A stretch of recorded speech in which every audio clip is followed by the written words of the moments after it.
And welcome, welcome, welcome, everybody. Hi. Good evening. Good evening. And yeah, I noticed after I got down here on camera tonight, Russ, it's really bugging me now. I'm sorry. But I seem to have a little bit of like dry skin from the wintertime here or something underneath my eye. Yeah. All of a sudden I got down here and the camera just went whoop. Look at that I red. didn't punch her, folks. No, he did not punch me in the eye or anything like that. And in fact, if I turn my head straight onto the camera, you can't even really see it. I think it's more like this angle. Yeah. So I don't know. Maybe I got a little bit of Looks a puffiness. bit red. Little puffiness, maybe. All right. Anyway, doesn't really matter. Welcome to our broadcast tonight, folks. I am Kimberly Mann. And I am Russell Man. And we are the team leaders here at TAMT Homes at Shore West Realtors. And this is our live broadcast. We come out every Thursday night. So we do appreciate it if you guys are watching. And if you can click the like, subscribe, turn on that notification bell if you're on YouTube. If you're on Twitch, well, then just show up every week. We appreciate it. If you're on Facebook, same thing. Just show up every week. And hopefully join us. Tonight we've got a really interesting topic, though. We have. But I want to start out with saying our, let's see, if I got to figure out these keys here. Let's see, because I messed up the cameras. Ooh, there we go. Okay. I figured it out, I think. I think that's us. That's me. And that's just you. Yay. Yay. I've got it figured. All right. So, because the keys got all swapped around, folks. So my little hotkeys here are a little different. So obviously this week we're coming to you and there's a couple of things. So first of all, our new listing, or my new listing that I got last week that launched on Thursday? Thursday it launched. No, yes. Wednesday it launched. No, Did it it? launched Thursday? See, I can't even keep track. It went live Thursday. Went live Thursday. Oh yeah, it went live Yes. Thursday. We had everything ready Wednesday, but it went live Thursday. Yes. And by Saturday about 1 o'clock, we had 5 offers in hand, which was did. awesome. To me, that's a really good amount to have.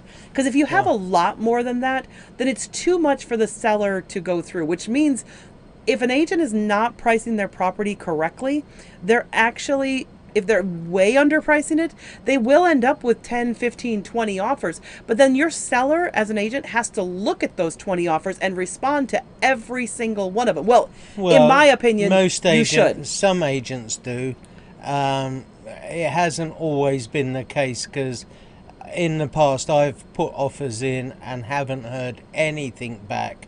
And when you turn around to the agent and say, how about a response? And they say, well, we had 20 offers. We're not responding to everyone. But see, that's just poor. That's just poor agents. That's not what I would call a good agent. There's loads of good agents out there, and a good agent will let you know. Absolutely. So one of the things that we had to sit there and do with our 5 offers is, we had to go through all 5 offers. And as it turns out, one of them... And you did that all in secrecy because you... So here's the thing. So I had to do it in secrecy, a little bit in secrecy, in that I could tell her, I did like a flow chart, like like an Excel spreadsheet kind of a look to it. And the reason is because Russ had written one of those offers. Yeah. And because Russ wrote one of those offers, we do not want our clients to choose Russ's offer because they like Russ. We want them to choose whatever offer is the best written offer. Best for the client. And I wasn't aware of...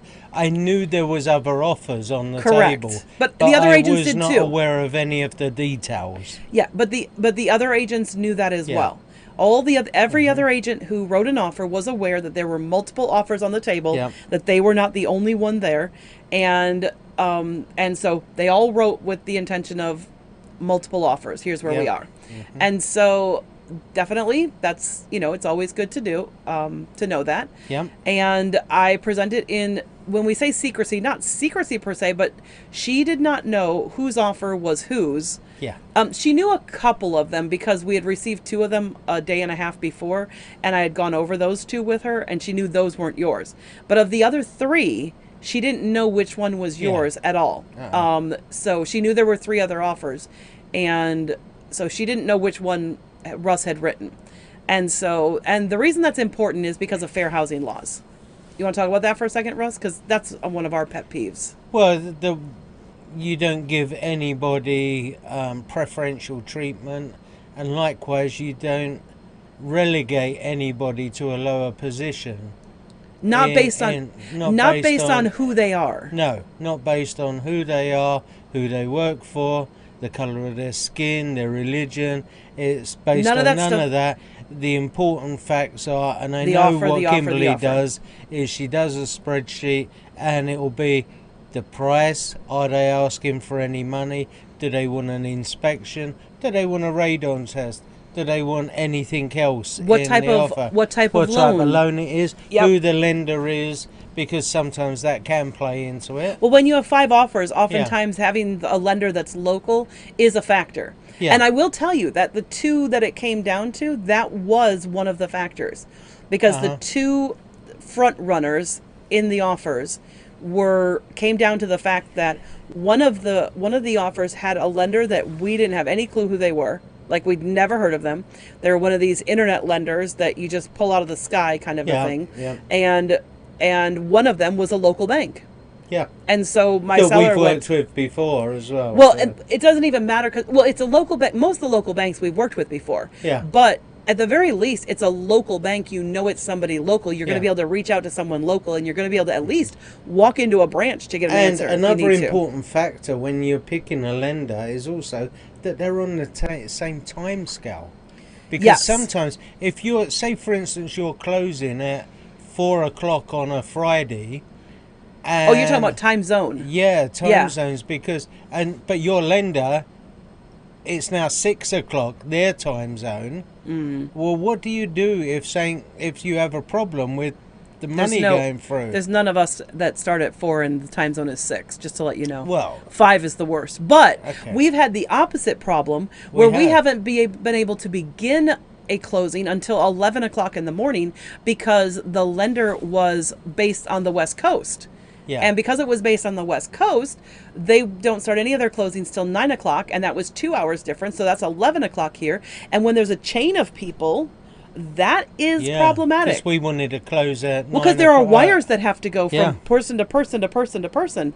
So we wanted to get the first one in at like 8 o'clock in the morning so we could have plenty of space to get all those wires, because there were like 4 or 5 in that. There were 4 or 5 transactions in that chain. Yeah. So it was really important, and that was really disturbing because we arrived at close. We actually scheduled it for that time. We arrived at closing, and when there was a little hiccup where they had to contact the lender was like, well, of course we can't. You can't contact us. And we're like, well, why would you let us schedule it for that time? Because we sat there for 2 hours. Yeah. And the reason we sat there for 2 hours is because they didn't have anybody in their office. So that was unfortunate. But this weekend, we got an accepted offer. And as it turns out, Russ's client was the most successful. Yes, it was. So that was really good. Yes, I'm sure. Happy for them. Yeah, you're happy for you too. Yeah, and for me, but I'm always happy for my clients. You're happy because when you win. Yes. I don't mean that that it was because of money or anything like that. It's your competitive nature. Yeah. Especially when there are 5 offers on the table, yours is one of 5. Yeah. I do think you get a little satisfaction out of just being the fact that you're the winner. Yeah. Which you do quite a bit, I will say. I will say one of the things I do know about you is that you do really write competitive, good offers. I mean, the reason your buyer won was because you went, okay, let's throw everything in that we can. Let's go and show what we can do and what we're willing to do. And by the way, my seller didn't take advantage of that. Yeah, I did an addendum AC, which they didn't use. But I did it anyway. I always do it for my clients. That I explain it to my clients, and if they are okay with doing it, I will do it every time. So, but our topic tonight really plays into this transaction. Yeah, it does. Because, and this is something I didn't know until after the offer was accepted and we were home and you were telling me a little bit about the conversation that was not the confidential part of the conversation, but just kind of the different parts. And you know what I found really interesting, and we're seeing this crop up with other people. Yeah. This is not the first time we've seen this, but we thought this would make a really good topic tonight because what was your buyer told? Well, for a start, we always recommend a home inspection to our clients. And we always tell them the virtues of having one done. But a lot of buyers want to waive them right now with the competitiveness. Want to waive them because of it's competitive, super competitive, and they feel that they'll lose out if they ask for one. And they can do that as long as they understand it. I have had a buyer that did go that route last year, and I made them sign a disclaimer so that I was covering my back, that it was against my advice. Right. But yes, but then this was saying I'd never heard before. Well, you've heard it before, haven't you? You just never directly. No, I don't think you've ever heard it from. I don't think from you've ever heard it client. directly from a client that you were No. sitting and talking to, but we've heard it like in the real estate world. Real estate We've world, heard of people who yes. do this, but never experienced it ourselves. But it shocked me. These clients come to me recently, and they had previously worked with another agent who they felt forced them into writing an offer on a property. Yeah, in that fact, they pulled it. really wasn't keen on. And they pulled that offer eventually, They didn't actually withdrew the offer before it was accepted. So that was lucky for me, lucky for them. Because no one wants to be tied into buying a house that definitely really lucky for didn't them want. more than anything, because you don't want to buy a house you're not And 100% on. they didn't like their agent, so they decided to come and work with me. And there was a couple of issues. They'd never been explained to about buyer agencies. So, and we'll talk about that on a different yeah. broadcast. But the other thing, I'm at the property and they like the property. They decide they want to write an offer. So I go through all what price are we gonna? Well, because what you do a lot is you'll get the basic details down, then you'll go back to the office and start writing it all up. And either you'll get with someone on Zoom, and we've talked about this before. Either you'll get with somebody on Zoom, or you'll or they'll come to they'll meet you at the office to go over it and go over the details. And because these are first-time home buyers, with first-time home buyers, we almost always want to meet them at the office, because that's really helpful for them to actually sit and see the paper and go over every detail, because it's the first time they've really done this process properly. So I go back to the office, they go off, get a coffee, and then meet me at the office a bit later, and I'll have written the offer out, and so I pick up some details so you were asking them questions of the house, though. I was asking them questions, price, earnest money, etc., etc. And then it came to the home inspection. So do you want to do a home inspection? And their answer shocked me, because they turned around and said, well, no, we don't need a home inspection because it's an FHA loan, they're going to inspect it anyway, aren't they? And that was shocking to me.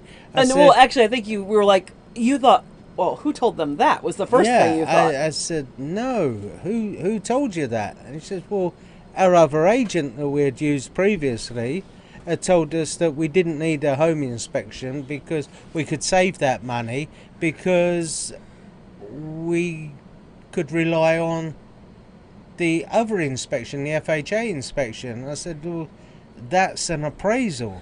That's All not an they're inspection. doing is looking for value and safety concerns. So let me talk a little bit about the appraisal thing. So just to tell you a little bit about that. So because I'm a listing agent primarily, I rarely work with buyers. I actually meet every single appraiser at the property, and partly because I like to talk so much, but just because it's me. But I actually ask a lot of questions of the appraisers and this and that. But still, I've never seen an appraiser spend more than a half an hour at a property. In fact, a lot of appraisers, even FHA, are in and out within 15, 20 minutes. Yeah, like they've got a ton to do. pull the cover off your electric box and check all your outlets to see that they're grounded or not. The most intrusive thing they do, I would say, on FHA is they have to look in the attic to make sure there's no mold. And so they will have a ladder so they can get up into the attic. But they don't take off any kind of electrical panels. They don't test the ovens. They don't test the refrigerator. They don't look in the appliances at all. They don't check any appliances. They don't check any appliances. They don't check the electrical. They don't check the plumbing. No. They don't check any of that. What they do check on electrical is to make sure there's GFCI outlets in the kitchen and the bathrooms. And they will, on the plumbing, they will look to see if it's lead pipes. And that's pretty much it. Yeah. Like, they don't look beyond that. Like, if it's old galvanized, that's not work. Like, they don't run water. They don't run the water or anything. They can't see. They don't turn on to see if it flows well or not. They just look at the actual pipes when they get down in the basement. They look at the exterior of the property, see if there's any trip hazards. Right. If any railings need replacing. if you've got handrails going down the stairs. And they also look for chipping, peeling paint. Yeah. They look at the big things, like they'll look at the roof and see if all the shingles are curled, like if it has less than 5 years life left on the roof. They look at the big things, and they are in and out within 20 minutes. Honestly, that's typical. 15 to 20 minutes is all they're there for. How long does a typical home inspection take, Russ? I always schedule 3 hours. Yeah. So, like, I was at one yesterday. Yep. And well, you were at this one yesterday. Yeah. The actual customer we're talking about. 3 hours for it. So we started at 11 o'clock. Okay, he was running a little bit late. He got there 10 to 15 minutes later. But that's partly because Marco also knew that it was just you. Yeah, it was honestly, just me. when it's a client, he's rarely late. Yeah. So he's a really good home inspector. So he texts me to say, running a little bit late, which... There's no problem. Yeah. And we finished probably about half 1, quarter to 2. Yeah, and you started at 11:15ish. Yeah. So at least an hour and a half. At least 2.5 hours. Yeah. At least 2.5 hours. And that's for a 2-bedroom house. Yeah. Okay, some of that was chatting because you like Marco. Because we're friends as well. You and Marco are friendly, and he's a nice guy to chat with, and he's just a nice guy to hang out with sometimes. So it's nice to catch up with him on occasion. But we chat while he's working. So right. You know, I'm not holding him up. No. So, but the difference is an appraisal takes anywhere from maybe up to 30 minutes, whereas an inspection is 2.5 hours. That's 5 times as long as an appraisal. Yeah, because he checks every single outlet just to see it's wired right and that it's working. And if it should be grounded, it's grounded. He checks all your furnace for gas leaks and things like that. An appraiser doesn't do all that. No, he'll check the water heater to make sure there's no gas leaks there as well. If it's a gas one, if it's electric, obviously not. But he'll check that. He'll make sure that it's working right. The only thing an appraiser will look for on a water heater is whether it has the TPR valve extension on it. Yeah. To make sure that if the thing starts to release the pressure, that the water actually hits the floor. The only things that an appraiser will look at, as well as a home inspector, is the TPR valve extension. The extension, the handrails, smoke and carbon monoxide detectors. Yeah. But all those things are also covered by a home inspector. Yeah, that's what I'm saying. What they both do. Yeah. But everything else is a home inspector only. Yeah. You know, they'll look at the home roof, inspector but will they won't run the get water. up on it. The home inspector will run the water in the sink, and he'll flush the toilet, and he'll run the water in every single sink in the house so that he knows whether the drains are functioning right or not. Yeah, and whether the pressure drops when he has everything running. Exactly. He also then leaves it running while he goes back downstairs to check to see if there's any leaks. Exactly. Coming down into the basement. Yep. He's going to go underneath wherever that bathroom is, wherever that kitchen is, whether it's the basement or if it's a second floor thing and he's got to go downstairs and look. Yeah, he's going to look for any leaks and possible things like that. Yep. So that's why it takes 2.5 hours. So we thought that was really interesting because this client said to you, I don't need a home inspection because in what he had been told is that the appraisal was the same as the home inspection. Now, obviously, we did have the home inspection because I explained to him the benefit of having a home inspection. And although it costs money. Yeah, but that $400 when it's your could most save you expensive purchase that you're likely to make for years until you buy your next one, then wouldn't you want to protect it by finding out if... Well, protect yourself. Yeah. Like, here's the thing. And what's interesting about that, I think, is that technically speaking, the appraisal is not a protection for the buyer. It's not really anything to do with the buyer. Just protecting the lender. It's actually protecting the bank. Yeah. The main purpose of the appraisal is to protect the bank from the bank investing, but the bank investing in a property that is in poor condition or that has dangerous elements to it or doesn't meet value. So it's all about protecting the bank, and it has nothing to do with protecting the customer. No. It's really about protecting themselves and their investment. And look, there's nothing wrong with the bank having an appraisal to do that. That's a necessary part of the process if you're going to have a mortgage. But it is not a protection for the buyer. No. And a buyer cannot actually get out if it meets value. but it doesn't meet on the quality, a buyer can't get out of a contract because there were things that were not right. And actually, the home inspector that I was talking to, Marco, he actually was telling me one of his friend's daughters had recently bought a house, and a similar thing happened where she was advised that she didn't need a home inspector because it was going to be an FHA loan, and they would do an inspection anyway for the FHA loan. And since, and when the only reason Marco knew about this is because they closed on the property, and his friend had posted it on Facebook, and he reached out to him and said, Marco thought she'd just got an accepted offer, right? So Marco called him and said, because he's a friend of his, he says, so when do you want me to inspection? Do you want me to do the inspection? He says, oh no, she's already bought it. Right. And she didn't need it because of this reason. And I don't know what Marco all said to him, but now she's looking at HVAC guys because her furnace has got problems, and plumbing guys because her water heater isn't working properly. So now she's got problems which could have been spotted by a home inspector. Yeah. Yeah. And that home inspection is also really good. So, for example, the seller of this property, she was also your client as a buyer. Yes, and so she's recently bought a house. But she actually canceled 2 contracts, partly to do with the home inspection. The first one absolutely had everything to do with the home inspection. Yes. She was not going to buy that house unless the sellers fixed certain things because it was so bad. Yeah, the plumbing was bad and stuff like that. And that showed up through the home inspection. Correct. When he was running multiple taps, there was just no pressure there whatsoever. So that meant that the lines were furred up and needed new plumbing. Right. And so that's not something that I do. I don't check that. That's what a home inspector is for. Yeah. And so because of that, we was able to use the home inspection report to get her out of that deal. Yeah, absolutely.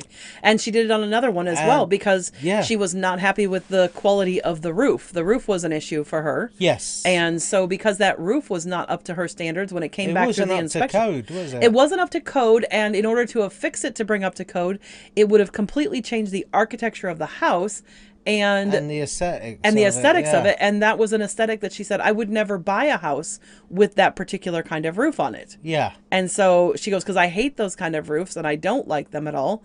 So she was like, no, since the roof needs to be fixed because it's not even close to code.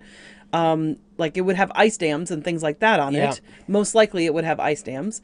And so she was like, yeah, and if they can't fix it to the way it should, like a sloped roof like I would want, then I'm out. So so that was why she got out of that one, because of her home inspection. It was all due to the home inspection. You wouldn't have gotten out of that for an appraisal. She had used 2 other had 2 separate home inspections. Well, she ended up with 3 because she did end up buying the third house. Buying the third house, and you know, she had a home inspection again. Yeah. And that one was all good. Yeah. So.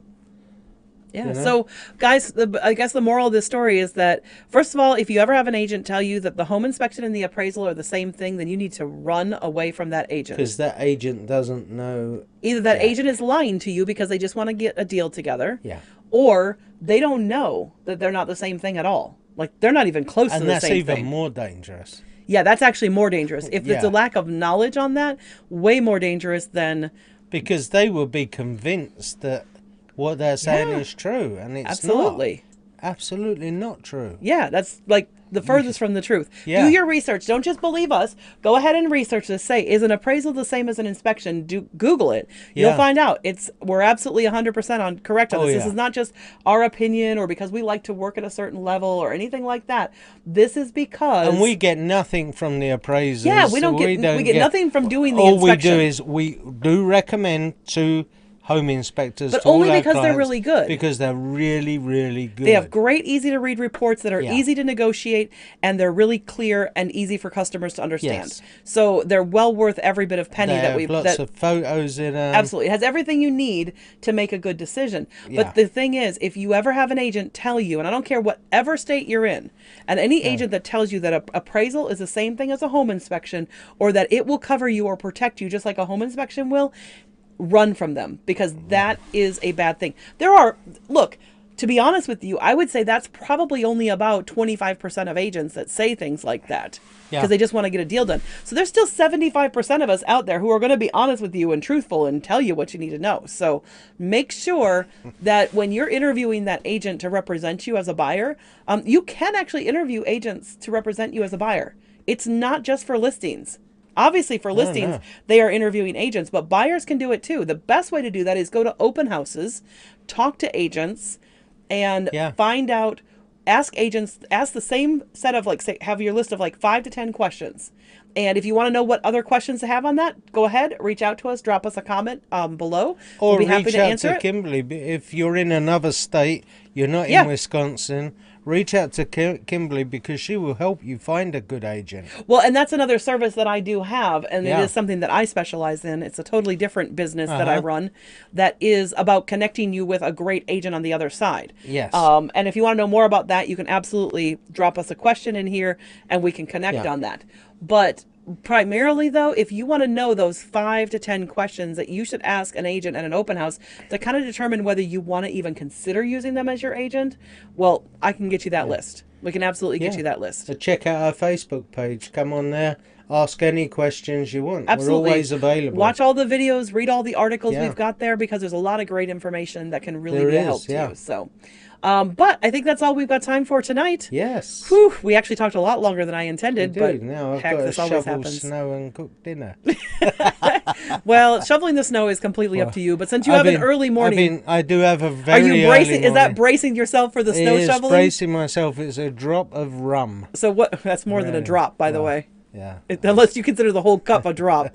What rum are you drinking tonight? Is it your smooth sailing? No, it's not. It's my special reserve one. My Christmas bottle. Oh, well, you can say what it is. It's a Cuban rum. It's a Cuban rum. It's called Legendario. It's a 7-year-old aged rum. I can't remember what it tastes like. You can't buy it in the States, unfortunately, because of the embargo, but... hopefully that gets lifted again really soon. Yeah. It was lifted for a while, and it was easy to get it in, but... My son sent me a bottle for Christmas, because he can get it, because he's in the UK. So, haha. Don't tell anyone. No. It's not something that's sold in the U.S. You have to go out of the country to get it, but they don't really care if you bring it in. You just can't... They just don't want it being distributed and everything over here. Just one bottle at a time kind of thing, so... But anyway, so yeah, Legendario, not bad. I like the smooth sailing better. Yeah, smooth It's been a long sailing's time nice since I as tried well. the Legendario. And I just have squirt and water, so I actually need to get that taste out, because I mean it's an okay rum, but I really wasn't in the mood for rum, so that's better tonight for me. So, anyway, thanks for joining us. If you are on YouTube, do us a favor, click like, subscribe, turn on that notification bell, and you'll be able to see us every week on Thursday. We do also put up content occasionally. We actually are mostly doing our live broadcasts on Thursdays, so that's mostly what you're going to catch on our channel. And if you stick with us, you're going to see my hair turn from this color right here, which has been, all of it will be this color, maybe within the next year. We'll see how long that takes. See how long it takes. I know. If you've got any guesses, you can always put down. Ooh, should we do a pool? Should you think it will take? Should we do a pool and then see how long? Let people continue to go into the pool. Yeah. We'll raise money for some charity. Guess how long it takes. I could do Kimberly? how long it takes my hair to catch up with my beard. Oh, that's going to take years. I'll have shaved that before. Yeah. Your beard is years. Anyway, guys, thanks so much for joining us tonight. Once again, my name is Kimberly Mann. This is Russell Mann, and we are realtors here in Wisconsin. And TAMT Homes at Shore West Realtors is the team that we run here. Yep. If you have any interest in joining a team or joining our team, we are in southeastern Wisconsin. We cover Milwaukee, Kenosha, Racine area. So any of those areas, you're welcome to apply to be one of our team members. We are actually looking to hire in the next couple of months. So if that's something you're interested in. We do a lot of stuff on YouTube and Facebook, and so you got to be definitely someone who is okay with putting yourself out there. Be okay with, getting your face out there. Make sure you want people to know who you are. But other than that, we'll teach you everything you need to know. So not too worried about anything else. But as long as you have a heart for service, then that's what we're looking for. That's what we want. That's what we want with our team. So, and that's what we've got right now. Yeah. Every single member of our team is there to serve other people. So, thanks for joining us tonight. And you guys have yourself a great evening. And we will see you next week at 7 p.m. Bye for now. Bye.